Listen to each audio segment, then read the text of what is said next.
नमस्कार, मी डॉक्टर विनीत वानखेडे, आशीर्वाद clinic diabetes, thyroid आणि ओबेसिटी केअर सेंटर नाशिक येथे कार्यरत आहे. आज आपण लठ्ठपणाबद्दल थोडीशी माहिती घेऊया.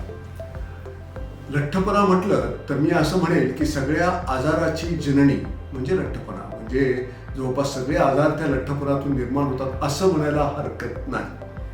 चरबीयुक्त पेशीमध्ये जेव्हा आपल्या पुन्हा चरबी जमा होते त्यावेळेस अतिरिक्त पेशींची जास्त जमा झाल्यामुळे त्या पेशींचा आकार वाढतो आणि आपल्या शरीरामध्ये चरबी साचायला लागते आणि त्यालाच लठ्ठपणा आपण म्हणू शकतो. लठ्ठपणानं शरीर बेडक होतं.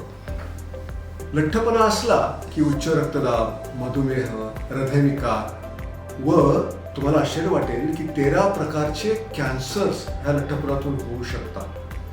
वैयक्तिक अयोग्य आहाराच्या सवयी किंवा बैठी जीवनशैली ह्याच्यामध्ये लठ्ठपणा होण्याची पॉसिबिलिटी किंवा शक्यता खूप होते. योग्य आहार व व्यायाम केला तर त्यामुळे लठ्ठपणा कमी पण होतो. किती लोकांमध्ये लठ्ठपणा आहे?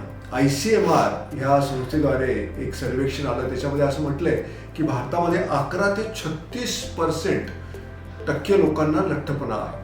आणि दुर्दैवाची गोष्ट अशी की लहान मुलांमध्ये हा लठ्ठपणा वाढतोय.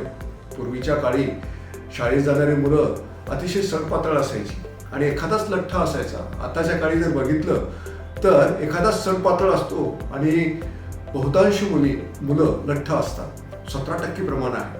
13 कोटीपेक्षा जास्त लोक भारतामध्ये लठ्ठ आहे. आणि जगातमध्ये तसं पाहिलं तर जे अडल्ट पॉप्युलेशन आहे म्हणजे 17 वर्षाच्या वर लोक आहेत त्यांचं प्रमाण 16% आहे आणि वजन जास्त असलेले लोक जवळपास 43% आहे.